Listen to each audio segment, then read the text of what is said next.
I have a very special guest on the Full Circle today, a man that needs no introduction, but I'm going to do one anyway because he completely deserves it. He is the founder and frontman of the incredible band Wheatus, whose incredible hit Teenage Dirtbag reached 1 billion streams on Spotify in January 2026, and a song that relates to so many of us and has maintained its popularity after all these years. They have an incredible and extensive back catalogue and have been celebrating the 25th anniversary of their self titled debut album with some incredible shows all over the world, most recently in Australia and New Zealand. An absolute honour to have on the Full Circle this week. His name is Brendan B. Brown. Boom, boom, boom, boom, boom. Hey, Brendan. Wow, what an intro. I'll never live up to that. That was crazy. No, absolutely deserved it. Absolute honour. Thank you so much for coming on. How are you today?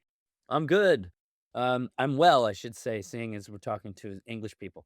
Um, the uh, the general vibe of the last 2 weeks, you could say, was supposed to be vacation, turned into intense work.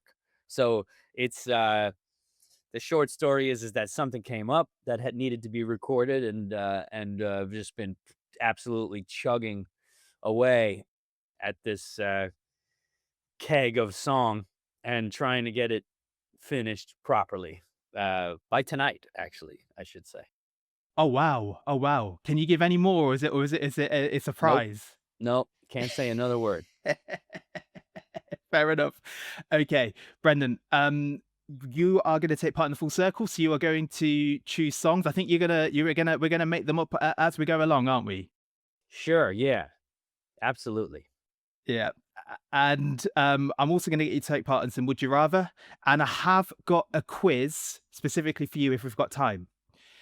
The first thing I want to ask, though, and I know you've done so many interviews, you've done so many podcasts, I always want to make this as unique as possible. Can you share a fun fact about yourself that you have never, ever shared on another podcast or interview? Interesting question. I'm pretty open in terms of interviews and things, so I don't shy away from saying anything. Something I've never said in an interview before. That's a good opening line. It's difficult for me though because I just kind of like verbal diarrhea every time I do this. So, um, I think that um, I've never told anybody on an interview that Teenage Dirtbag was not written on the guitar for the video. The one you see in the video was not written on that one. But I cannot remember which guitar it was written on, actually. It's definitely one of 2 or 3. I've narrowed it down, but I can't remember that day that I was lying down on my futon which one I had in my hands. I can't remember that. I know that I perfected it and evolved it on the one that's in the video, but it was not composed, at least initially, on that guitar. So, yeah, it's a weird conundrum. I'm just not sure. I have to really sit and think about it and try and remember certain dates and maybe remember where I worked at the time and like all, rehash the whole thing. So that's something I've never mentioned before. Very nice. So was the other guitar that you used in the video, was that how come you needed that to sort of finish it up? Well, so I was when I was writing songs for the first album, I was experimenting with the idea of, and this ties into our theme of the day, but the idea of playing an acoustic guitar through a rock amp, so like a regular guitar amplifier with distortion, and I wanted to figure out how to do that, and I eventually did, but that was something that nobody really was doing at the time, aside from Ani DeFranco and Willie Nelson. Nobody was playing acoustic guitars through amplifiers. Um, Now it's a little bit more common. It does get experimented with here and there. At least initially, the sound of an acoustic guitar played through a guitar amp, a regular guitar amp, was considered undesirable. It was a little messy, or it had too much frequency, too many frequencies extended high and low that guitar pickups typically don't project. So I think that was part of it, that I wanted to figure out how to do that. So when I started experimenting with that, I was just in the process of writing Teenage Dirtbag. and found myself uh, with this Martin that I had purchased, this Martin 0016 TR, and that was when the rest of the song was composed. I had the first verse and chorus. That's the one I don't remember what guitar that was on, but the rest of it was composed on the Martin 0016 TR, sort of 1996, mid 90s Martin 00 acoustic. And that happened to be the guitar that I began to experiment with for the sound of the record. So the concept of I actually have the setup going right now. You see, Oh, um, nice. yeah, if you can see those just over here, those that green thing, and Oh, it's yeah. difficult to see, but um, that's the setup for the Teenage Dirtbag guitar sound. That's a Sansamp. The silver thing is a Sansamp Tech 21 PSA one, Yeah. and then that goes into Joe Meek VC1 preamp from the 90s, and then a Manley Massive Passive EQ to kind of shape the particular mid range that's required and the low end. So I just just used it to record something else that I'm working on that I mentioned earlier, the project that came up. So yeah, it's a sound that initially was, I think, probably bothered people because it was this acoustic guitar through this metal, essentially a metal rig, right? Or metal meets indie, sort of J Mascis, Dinosaur Jr. sounds, and that hybrid was difficult to sell to people because it just didn't look right. It was playing acoustic guitar and having this massive sound come through the PA, and everyone, all the sound guys were worried, oh, it's going to feed back. And I know, I was like, no, I have developed a control mechanism for that. And they were like, no, you didn't. And I was like, yeah, I did, you know? So it was like all this, kind of trying to find a way to get that, to be acceptable. And eventually I stopped caring and started just like doing it on stage no matter what. And, you know, people caught up. So now our sound engineer, Paige, she understands. You're ahead of your time. Uh, I don't know. I was out of my time. Wow, no, what an incredible story. A great fun fact. And yeah, I love, yeah, I mean, Teenage Dirtbag, it wouldn't be what it is today without that. Incredible. No, I'm quite proud of the fact that I snuck a full metal guitar sound with an acoustic into what essentially has become a sort of a pop tune or a top 40 Yeah. song, you know. And I liked that because Metallica had done that back in the late 80s with the song One. They had a top of the charts tune that was full metal. And I'm not saying Dirtbag is metal. It incorporates metal guitar sound, but it's not actually metal. It's got a little bit more hip hop in the drums and whatnot. But anyway, that's another conversation. But yeah, it was exciting to try and create that new guitar idea. Yeah. And you hinted that uh that story is part of the theme for the full circle. Indeed. So as I mentioned, Ani DeFranco, one of my favorite singer-songwriters, was an inspiration back then for the fact that she was also at the time in the early 90s playing her Alvarez acoustic through various tube guitar amps, or maybe not tube, I don't know. But she has a song called Dilate, which is very much a song about being on the road. And I don't mean it's a song about touring. I mean it's a song about the not touring part of the road, the non-musical part, the part where she says, don't know what town I'm in, um, don't know where the bathroom is, like that kind of stuff. Like she's in the dark in a hotel room and she just doesn't know what direction the bathroom is. That kind of stuff is part of music, but not musical, necessarily. In fact, it's quite clumsy and awkward. Um, so yeah, and the theme of what I'm getting at is kind of living in your car and not knowing where you are. That kind of vibe. And I think I'll come around to that when I pick these songs.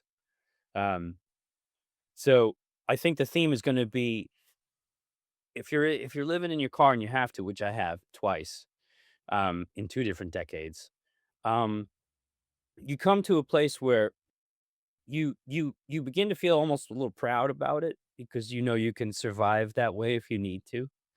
And it isn't your first choice. In fact, it probably isn't your 20th choice, but there is almost a freedom to that where whereby you are suddenly um somehow stronger than you thought you were emotionally, physically, and so on. So that's the theme. Living in your car, Okay.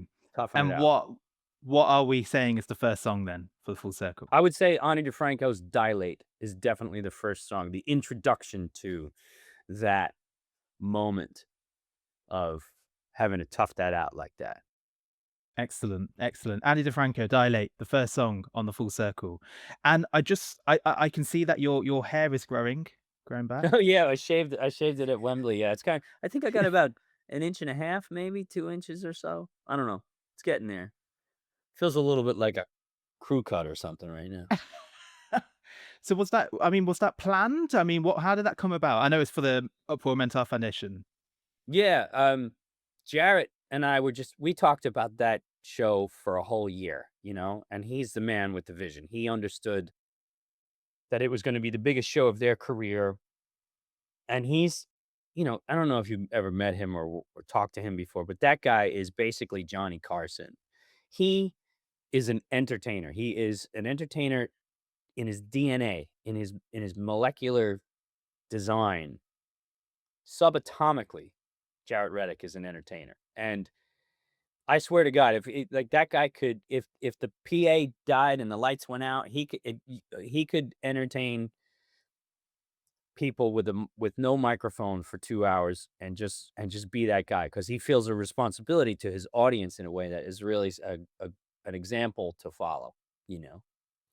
Um, and we chatted back and forth so many times about that show. How do we do it where it's gonna be special? How do we do a special? And I was like, "You know what, man? I shave my head usually around this time of year. Why don't I wait and you shave it on stage for charity?" And he's like, "Oh, yeah." So that was just a thing that had to happen, obviously. I don't know if anybody's ever shaved their head on stage at Wembley before. We may hold a Guinness record for that. Yeah. Yeah, definitely. And a lucky fan got to do it.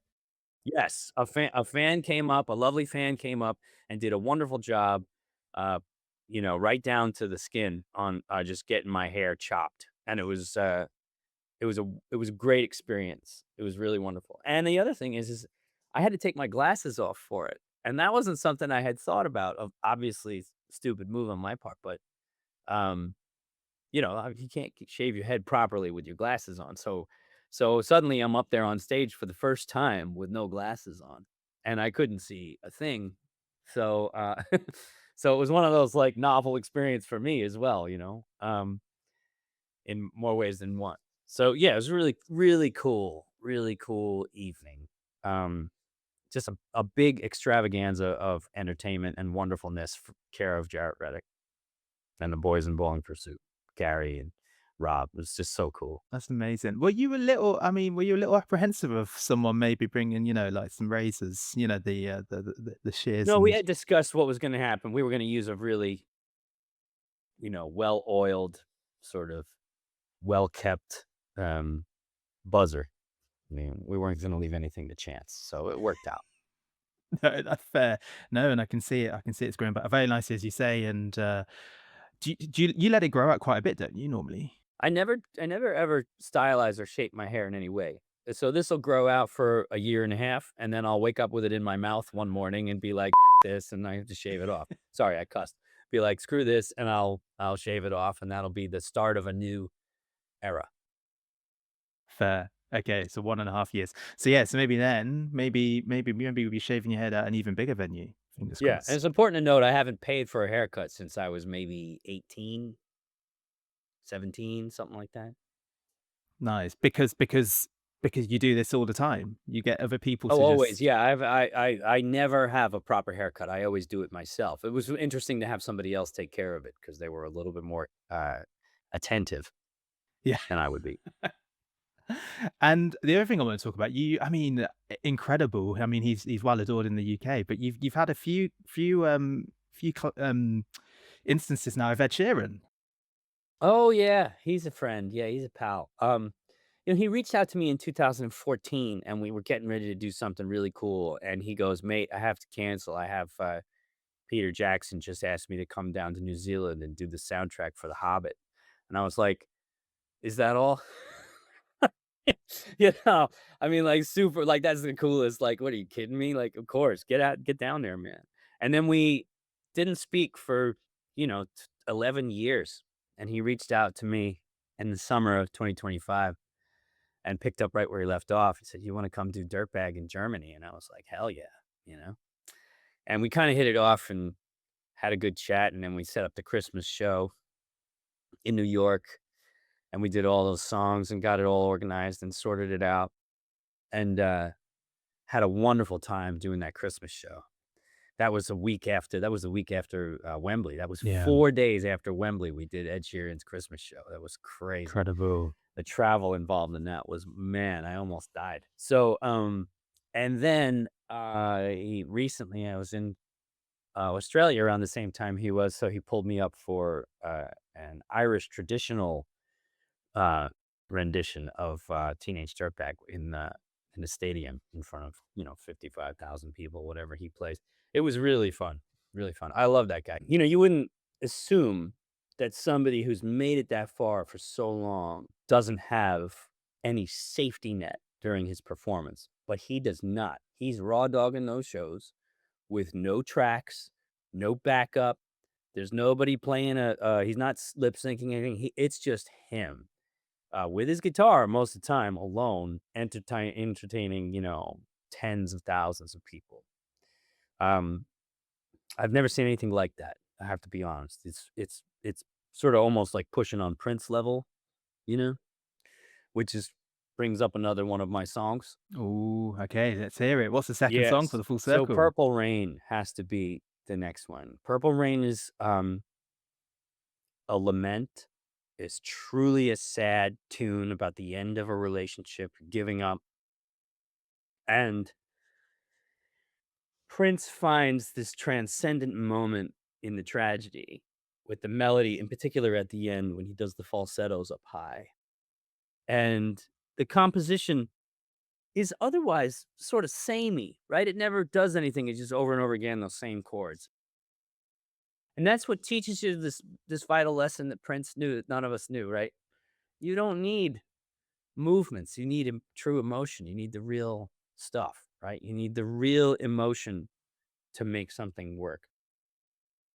And that song's like, what is it, 10 minutes long or some nonsense? And I'm talking about it like it's like a pop tune, right? Like Purple Rain is just everybody knows Purple Rain. It doesn't matter how long it is. Who cares how long Purple Rain is, right? What difference does it make? It's the best thing you've ever heard in your life. It's just play it again, start it over. I'm sorry it's not longer. you know? Um, and that is the spirit of living in your car, finding that transcendent moment in utter disaster, whether it's a relationship or financial thing, or you just made some dumb mistakes, whatever it is, you just kind of wallow in your failure and find a way to elevate to that level, aspire to that level. Because Prince is not a happy songwriter in that song. He's not victorious. He has failed. The relationship has failed. That's important to remember that these two people are acknowledging that it's over, right? So that's more living in your car energy than anything I've ever heard, really. Oh, for sure. Yeah. For sure. Yeah, Prince, Purple Rain, the second song on the full circle. And you brought something up about, writing emotion music. And I think I wonder, with a lot more music now, it's really sad to see that Spotify is pushing this like AI music. I mean, what's your take on that? Do you think this is something we need to be concerned about? No, it's Or gonna last 10 minutes and everyone's gonna think it's sorry, I did it again. It's gonna last 10 minutes and everyone's gonna know that it's trash. AI can't extrapolate and be properly creative. It can only do collages, right? It only take other things other people have created and go, oh, does this look good?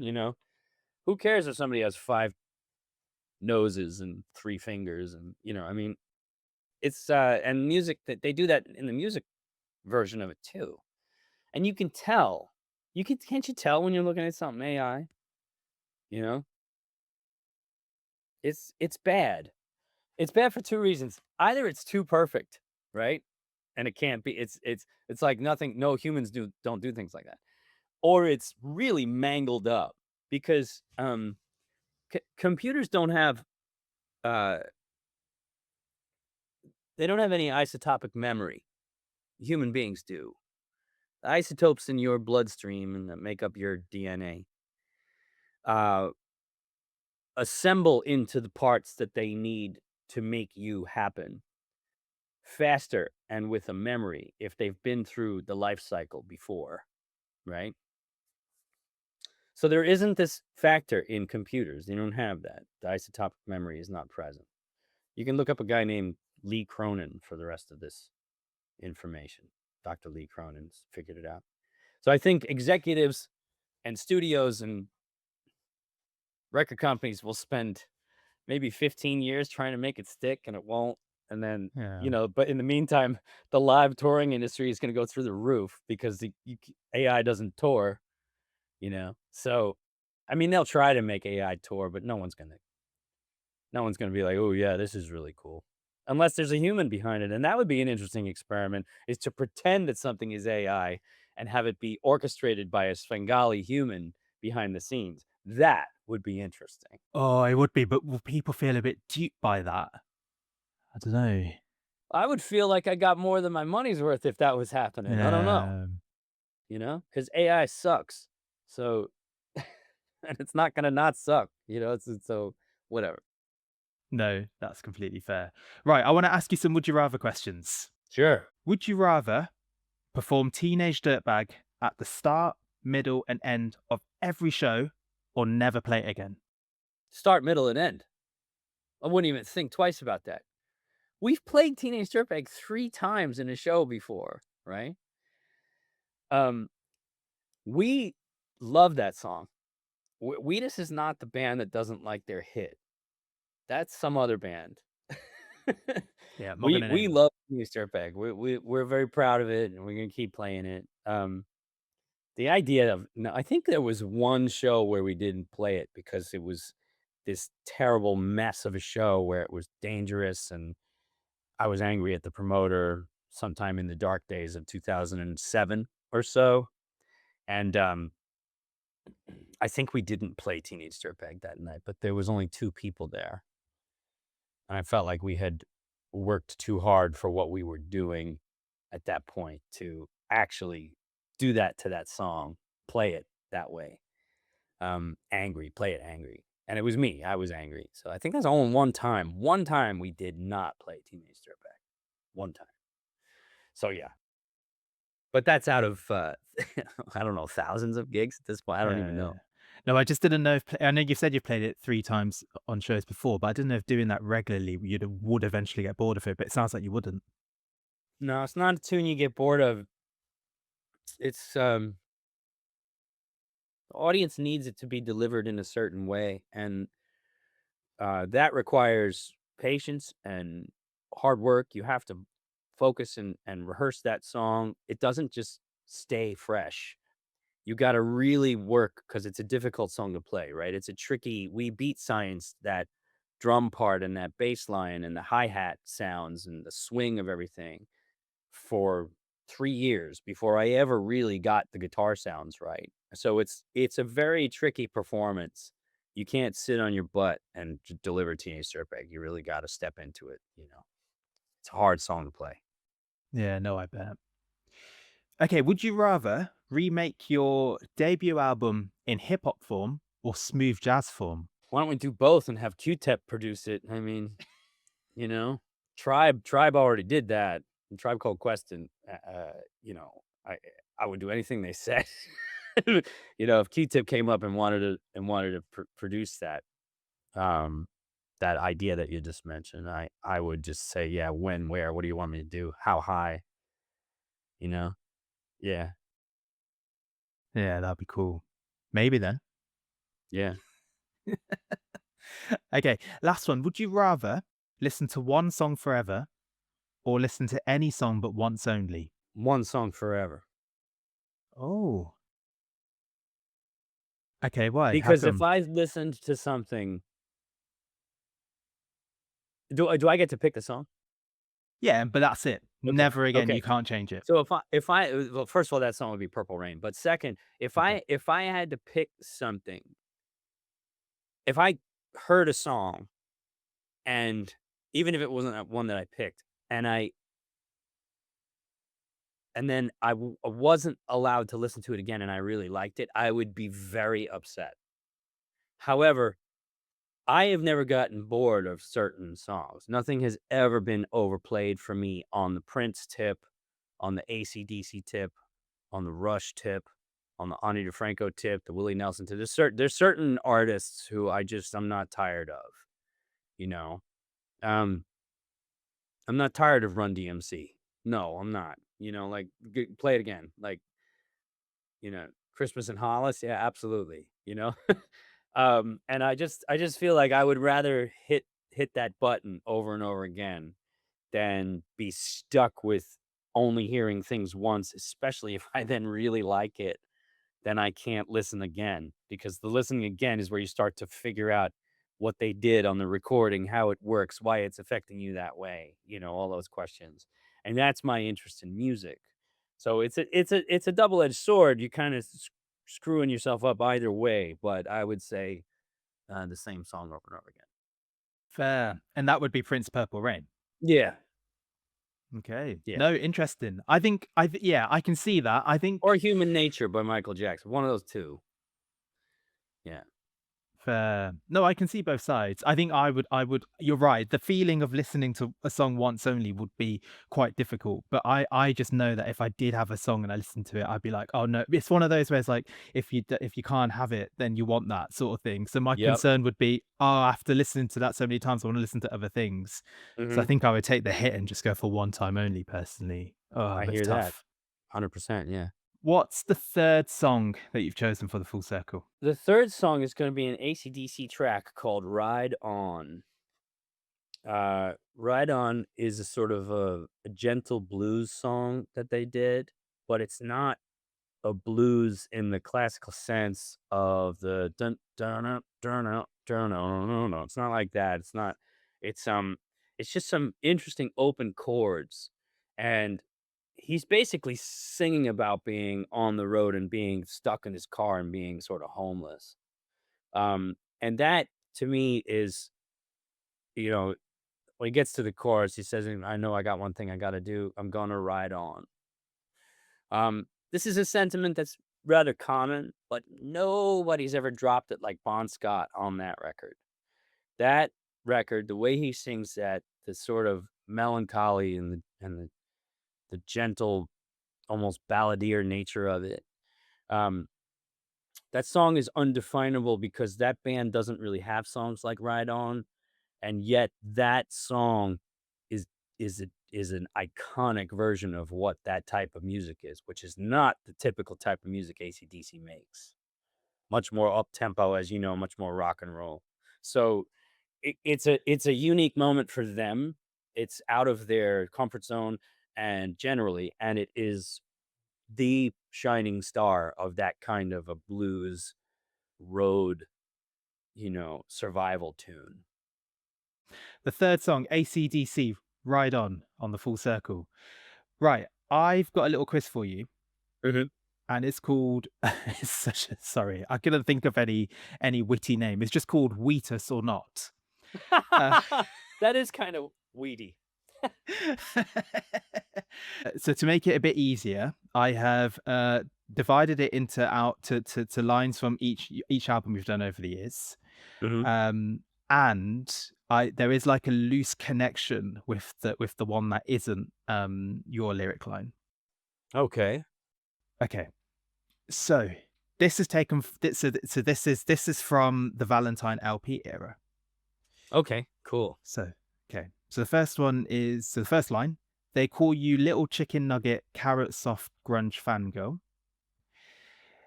The second line is, I don't know why you're being shy. And the third line is, I'm sleeping alone tonight out on his beach. Well, I don't know why you're being shy is definitely not a Wheatus lyric. I wouldn't write that. No. um, however, that is a One Direction lyric from Yes. What Makes You Beautiful because I remember singing it that year and a few years after. Incidentally, I was attacked on stage at Margate for playing that song by an aging punk guy who wanted to beat me up. He was unsuccessful, I'm happy to say. But right in the middle of the tune, this dude just rushed the stage and grabbed me and tried to pull me off the stage while I was singing. It was weird. But anyway, yeah, he got a little roughed up that night. Wow. Okay, yeah, Yeah. you got that. No, you got that absolutely spot on. I guess I want to sort of hear about, that record, the Valentine LP, it's been, is it 12 years? Yeah. Well, it's a Yeah. post-apocalyptic love record, right? That was the whole idea. Lots of living in your car energy on that record. And sort of just uh figuring out how to um get back together as a society after these idiots who are running the world ruin everything. If there's going to be anybody there afterwards, that kind of thing. How do we put it back together? How do we learn to love each other again and while we're also learning how to hunt, you know? Um and live off the land. I know some people already do that. Preppers, kudos to you. Some of us already know a little bit about how to do that. Um, but the idea is that if you're going to make society make it work again, um, then starts with like love of your fellow human and building back up from whatever happened. Now, some of the songs on that record are pre-apocalyptic and some are post, right? Just to give you a little bit of like a breakdown of what's what. Um, Holiday is a pre-apocalyptic song on there. Lady Adelaide is a pre-apocalyptic song, and Break It Don't Buy It is kind of right in the middle, like right when things are starting to get bad. So, and it goes back and forth throughout. And that was the spirit of that record was to capture the feeling of like, can you continue to believe in love, whether it's romantic or society-based social compact love after the worst thing happens, if you're still alive? Or are you gonna become an unhinged scumbag who just does whatever they can get away with to whomever they can get away with it? I think we're kinda seeing that spirit today already. Maybe we're living through the apocalypse. I don't know. But yeah, that was the idea of that album. Post-apocalyptic love record. Nice. And I mean, I mean, are you? I mean, I'm sure you probably feel this way about all your albums, but like looking back at it now, are you still like just as proud as you are now as you were back Oh, I'm then? I'm Or I'm actually uniquely proud of that one, um, because I think it's our most cohesive record, despite it having very, very different songs on it from one another, right? And the other thing is it's almost a lo-fi album. If you look at our second record was recorded in a manner that is sort of hyper sharp edged, competitive, really tight and, sort of designed for radio. Um, which is what I thought we were about to go in for at the time because we had had 3 radio singles, and it seemed like we were becoming a radio band. So I took all the ideas that I'd been working on and packaged it that way as best I could. But the Valentine LP is the polar opposite of that. It has much more loose feel, it's not as compressed, it's nowhere as loud as the other records are, and that's by design, so that you can get deeper into it and listen longer and pay more attention. It's not as much as, of an, audio assault as other modern records are, including some of our own. So, yeah. Okay, this is from Pop Songs and Death. So the lines are: first line, good enough isn't good enough. The second line, ever since I was a kid, wanted to play on a six string like they did. And the third one is, you were right, I was wrong. I can never get along with the stars in your outer space. The first lyric is not mine. Hmm. I don't even remember what it is, but I know the other two, and I don't remember what that first lyric was. What was that? Say that again. Good enough isn't good enough. Yeah, that wasn't me. No, you're right. That was a band that supported you back then. Math the band. Oh yeah, what a great band! I was just talking about them this morning. Gabrielle saw a chip tune uh, generator on Instagram, and I said, "Ooh, Kevin from Math the Band would love that." So now he's been brought up twice in one Hmm. day, in one morning. I should reach out to him this afternoon. I will. What I mean, that was an album from two EPs combined, wasn't it? Yes. Yeah. The Lightning and Jupiter EPs are both an experiment in creating a sort of Prince-ish thing that is a big 80s fake drum sound.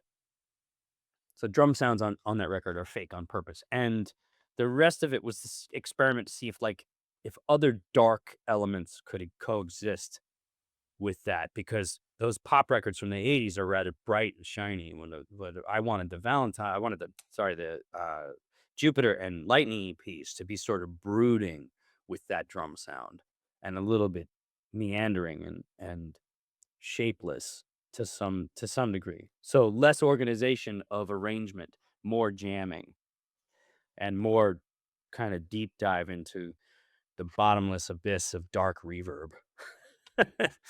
Yeah. Nice. Fair. Okay, next one is Too Soon Monsoon. These are lyrics from that one. Okay, which one's the odd one out? Mhm. First one is, I slipped it in and the stereophonics came on singing about matches. The second one is, Nicole, you stole my soul with your cute little bunny hop.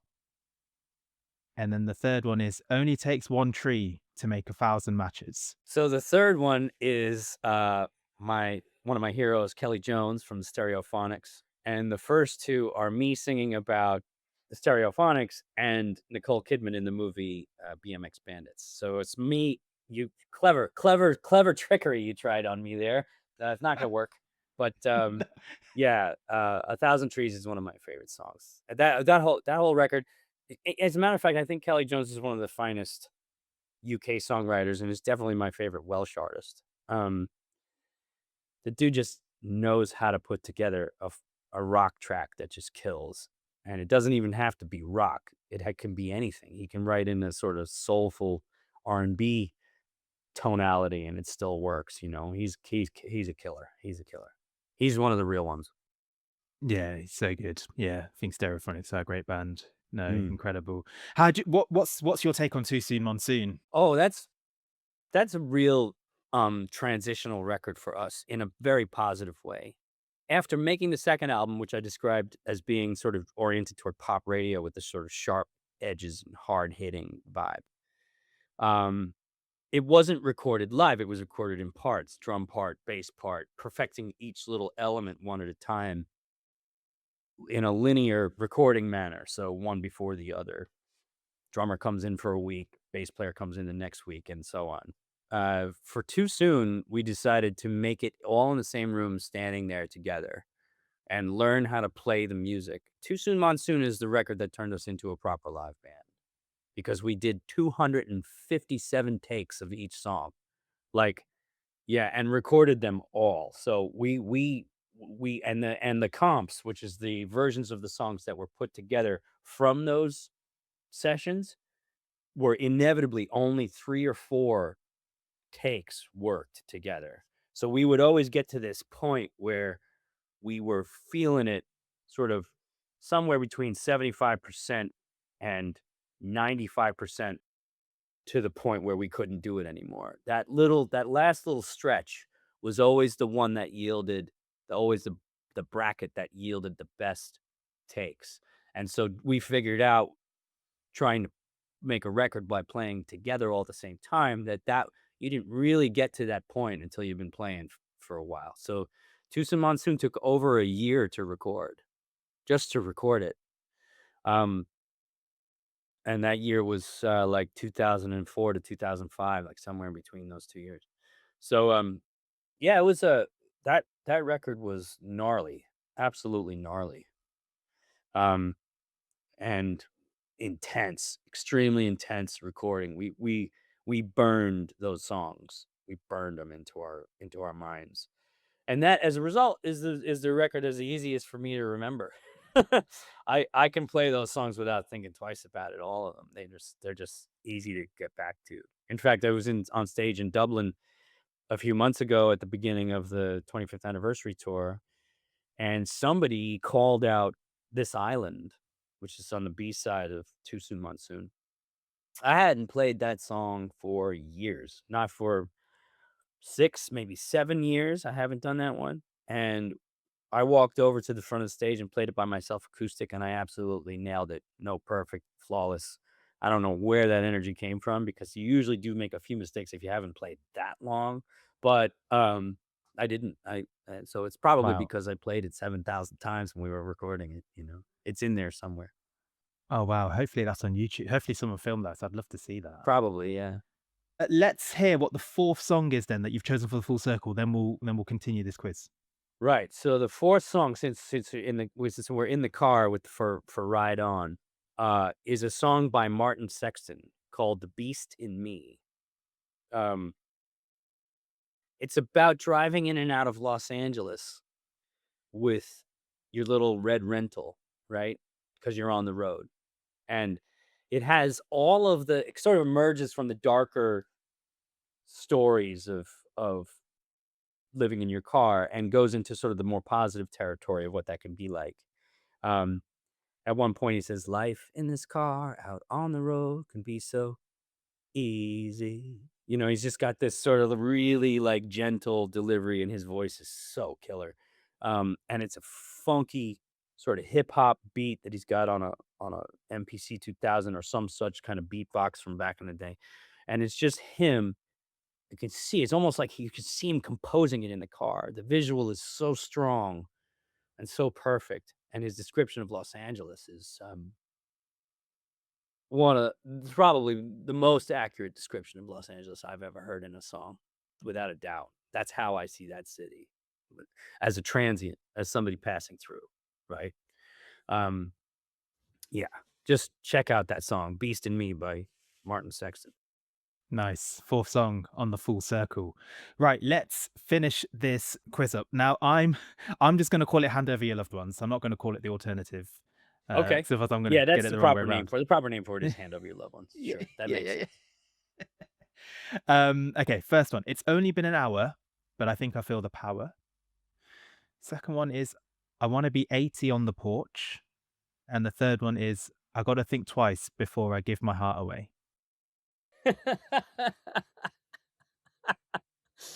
The first 2 are mine, "American in Amsterdam" and "Lemonade." And the third one, I have no idea. It sounds like it could have been generated by AI, to be honest, and I'm curious if it was.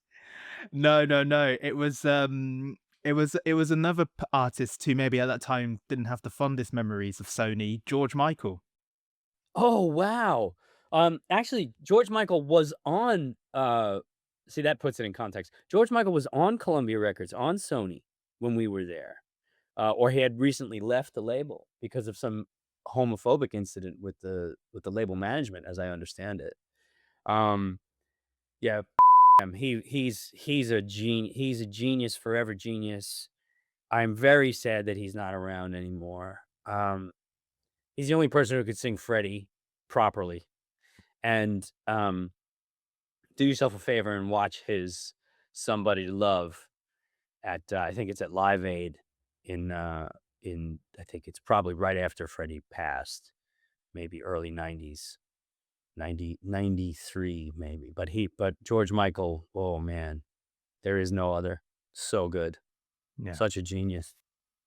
Yeah. No, yeah, he is really good. And yeah, I think basically he wasn't happy. I think he described basically being like a professional slave for Sony. That's how he described Sure. it. What But album? What record were you reciting? I'm not familiar with that that lyric. oh, that was Faith. Oh, because you know what? He slips those words through that song like such a greasy master that it's hard. You don't even care what he's singing. He's like he was that good. He could just, you know, he was that good. I got to think twice before I give my heart away. I'm gonna be Yeah. thinking about that lyric for the rest of the week. Thanks. My favorite was Sorry. Father Figure. That was my favorite tune by him. Yeah, yeah. Careless Whisper, I think is, Mm, yeah, yeah. that's And then the one he did with Aretha Franklin. oh, Um, yeah. I knew you were waiting for me. So good. So good. Yeah, yeah, no, an absolute legend. Okay, I have a feeling you're gonna get the odd one out on this one, but I could be wrong, obviously. So this is from Wheatus, this is from your debut album. She likes to Godsmack and I like Ancient Orange. You think you're a roughneck? And the last one, I've got 2 tickets to Iron Maiden, baby. Well, now I don't know about that last one. I think the first one is Bowling for Soup, though, is it not? Yes. Yeah, Okay. Hard to not know that lyric listening no. to that tune. That is such a tune. When that riff comes in, boy, woo! What a Yeah. riff. So tidy. That riff is So up good. there with Limelight by Rush for interesting intro riffs. Yeah, no, that is an absolute tune. I mean, yeah, I mean, you're doing a tour on it at the moment and you're doing some US shows as well. I mean, that album, an incredible album. And did you expect, I mean, honestly though, did you expect it to have this much of an impact as when you recorded Absolutely it? not. No, certainly not. Certainly not. There was no feeling in that regard. Nothing. Um, yeah, no. No, I had no designs on it being something I would be talking about 27 years later. Absolutely not. No. No.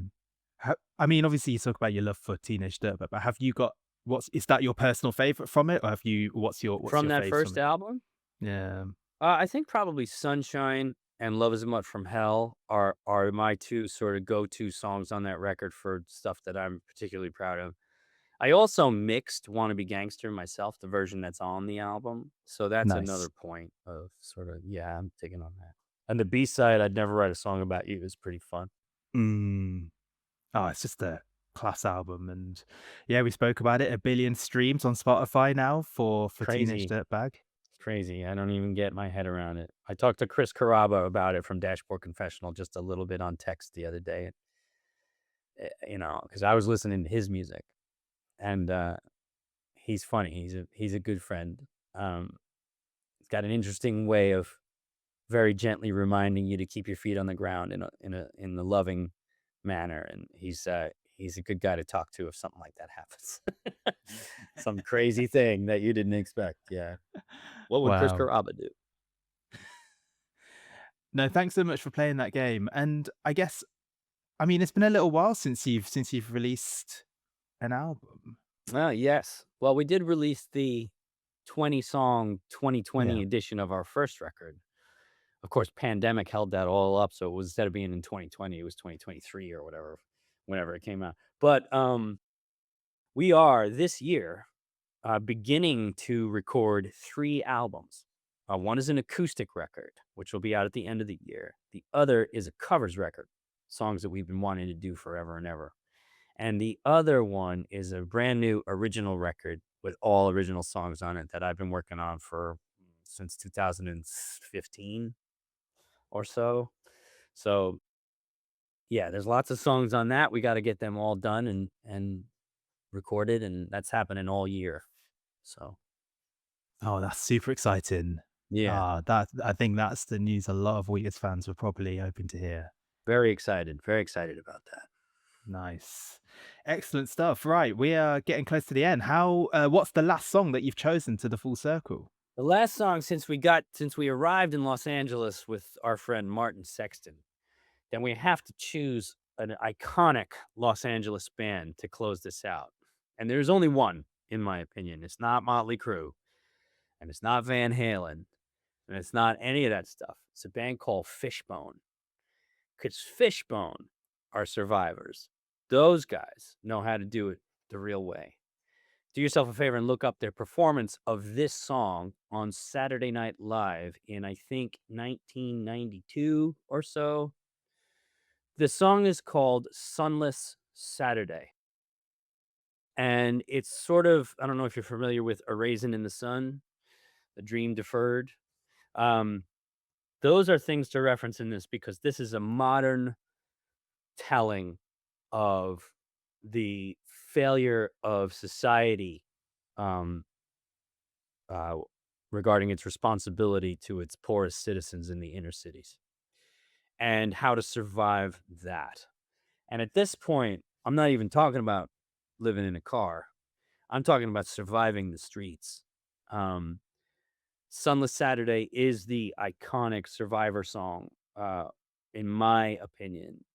It it takes what Martin Sexton had brought us to with this sort of easy traveler ideal and puts it back in the gritty real world with crime and drugs and poverty, and shows you what music can come from that. So if you talk about the earlier in the conversation, I mentioned the darkness and the elevated position that Prince brings to that moment. Um, the truly inspired dichotomy in this Fishbone song, Sunless Saturday, is that you were literally looking at a pile of death, dirt, detritus, and no hope. And yet, the finale of this song is like Beethoven and Mozart and Bach had a baby and learned how to play guitar better than Eddie Van Halen and threw it at the sun, and it turned into a multiverse of wonderment. That is what to do with the darkness in order to survive. Sunless Saturday, the last song on the full circle, hence completing the full circle. Yes. Ah, thank you so much. Yay! Whoop, whoop. Ah, Thank you so incredible. much. No, it's been an seriously, it's been an absolute honor to have you on. I absolutely love your music, and I think you are an inspiration to so many people. There's so many people that can relate to you, your music, and you're just a great person. And I just want to say thank you so much for coming on the full circle. Was there Oh, thank you. oh, pleasure. Was there any parting words or any advice or anything that you wanted to give to the full circle nation before we wrap things up?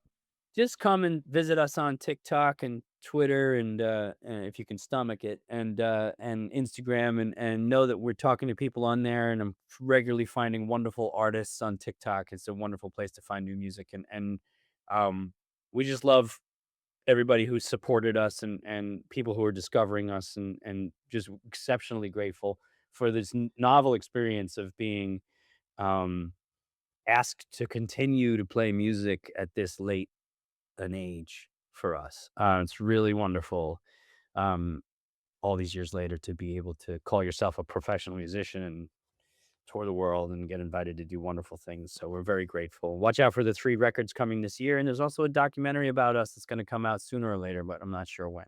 So, Wow. Very, very nice. No, thank you.